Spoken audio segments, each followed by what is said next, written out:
শীতের মৃদু কুয়াশা যখন আস্তে আস্তে আচ্ছন্ন করে ফেলে গ্রাম বাংলার প্রান্তর, তখন প্রকৃতির এক নতুন রূপ দেখা দেয়। গাছপালা, বাতাস সবকিছু যেন এক মনোরম সঙ্গীতের মতো ধীরে ধীরে ছড়িয়ে পড়ে। আর এই শীতের স্নিগ্ধতাতেই মিলছে খেজুর গাছের রসের মিষ্টি মধুর ঘ্রাণ। খেজুর গাছের উপরে উঠে গাছিরা তাদের কঠোর পরিশ্রমে রস সংগ্রহ করছেন, আর সেই রস পরিণত হচ্ছে সোনালী গুড় ও পাটালিতে। এই রসের সঙ্গে যেন জড়িয়ে আছে শীতের মিষ্টি স্মৃতি, যা প্রতিটি বাঙালির হৃদয়ে বিশেষ স্থান দখল করে নেয়। সানবিট সব দিবে সামাল। সানবিট ম্যাজিক প্রেস, ডিশওয়াশিং এর মাথা ঘোরানো সলিউশন। টাঙ্গাইলে গ্রামীণ পথের দুধারে সারি সারি খেজুর গাছ।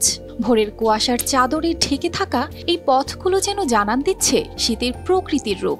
গাছেরা রস সংগ্রহের বিশেষ পদ্ধতিতে গাছের উপরের অংশ থেকে ছাল তুলে সেখানে কলস বেঁধে দেন। প্রায় আপনার ৭০টা গাছ আমরা লিজ এখানে আপনার খেজুরের গাছ ছিলে রস বের করে আপনার রসগুলো আমরা বিক্রি করে থাকি এবং রস জাল করে খাঁটি খেজুরের গুড় তৈরি করি। প্রতি গাছ থেকে দৈনিক ২ থেকে ৫ কেজি রস সংগ্রহ করা হয়। প্রতি কেজি রস ১০০ টাকায় বিক্রি হয়, আর সেই রস থেকে তৈরি গুড়ের দাম ওঠে ৪৫০ টাকা পর্যন্ত। এখানে রসগুড়ের কোনো ভেজাল দেওয়া হয় না এবং খাঁটি গুড় পাওয়া যায়। আমরা গাছ লাগায় রাখি, যখন পাইকাররা বা খরিদ্দার আসে তখন আমরা নিজে গাছে উঠে তাদের সামনে রস পেরে তাদেরকে দেই। গ্রামের পাইকাররা ভোরেই গাছেদের কাছ থেকে রস কিনে নেয়। এই রস পরিণত হয় সুস্বাদু গুড় এবং পাটালিতে। এখানে রস কেনার জন্য আছে খেজুর গাছের রস, অনেক সুস্বাদু, অনেক মিষ্টি। এখানে কোনো ভেজাল হয় না, এখানে কোনো ২ নম্বরে হয় না। এই রস কিনে নিয়ে আমি গুড় বানাই বিক্রি করি এবং প্লাস মানুষকে আমি খাওয়াই। তবে চিকিৎসকরা পরামর্শ দিচ্ছেন, খেজুরের রস যতই সুস্বাদু হোক না কেন, নিপা ভাইরাসের ঝুঁকি এড়াতে এটি অবশ্যই ফুটিয়ে পান করতে হবে।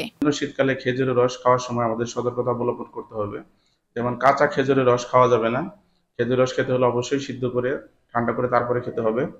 এবং যারা কাঁচা খেজুরের রস বিক্রি করে তাদেরকে বলতে হবে তারা যেন কাঁচা খেজুরের রস বিক্রি না করেন। এবং একই সাথে আমাদের শীতের কিছু ফল যেমন বরই বা পেয়ারা, এগুলো আধা খাওয়া বা আংশিক খাওয়া ফল খাওয়া যাবে না, কারণ এগুলোর মধ্যেও বাদুড়ের লালা বা মলমূত্র মিশে নিপা এনকেফেলাইটিস হতে পারে।